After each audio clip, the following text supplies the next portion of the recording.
Hello and welcome to 5-Minute Math.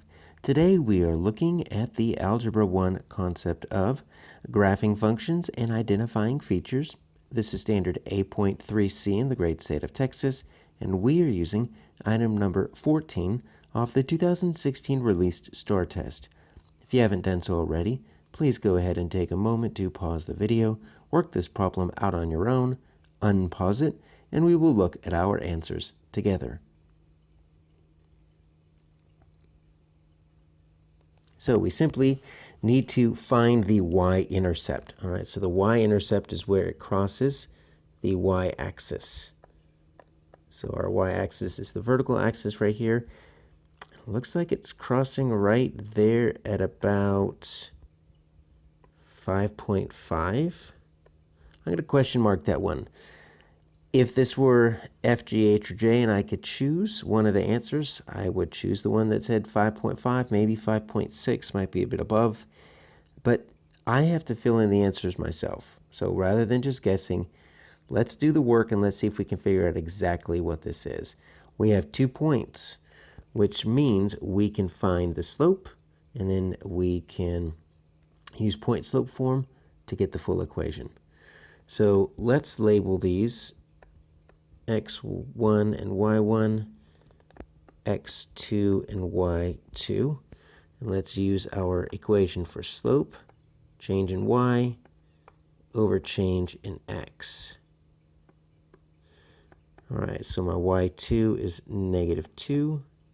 That's my x. So my y2 is going to be 7.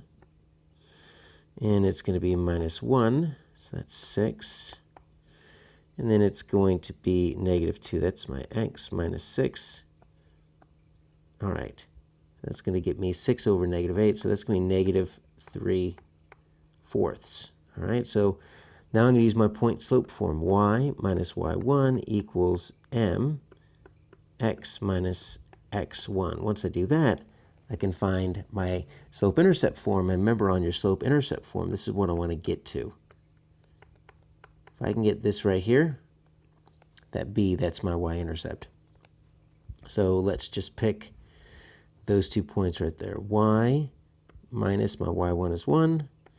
We found my slopes, that's -3/4, which makes sense, right? We are going down, so it needs to be negative. And then x minus 6, okay? So now we need to do is a little bit of simplification. We need to distribute this out, so it's -3/4 x. -3/4 times 6, right? And so we've got a negative and negative, so that's actually going to make a positive, right? That's going to simplify to 3/2. That's about all we could do, plus 9/2, okay? And then we need to go ahead and add 1 to each side to isolate that y. Y equals -3/4 x plus, let's see, that 1, let's just rename that as 2/2. So it's really 11/2. So that's my y-intercept, right? The y equals mx plus b.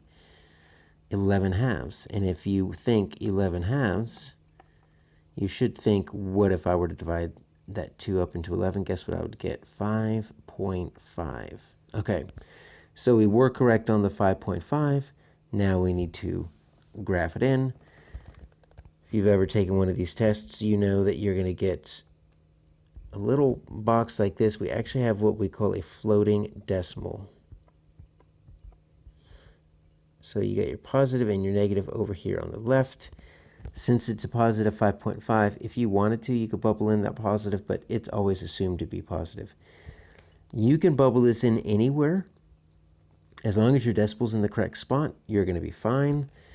It doesn't hurt to go ahead and move everything over to the right, though, because that's where we would normally do it if the decimal was already supplied for us. But it's a floating decimal because you don't know whether your answer could have 1 decimal spot, 2 decimal spots, 3 decimal spots. So all we would need to do is bubble these in here. And that is our answer, 5 5/10, or 5.5. That is the y-intercept, because that's where the line crosses the y-axis.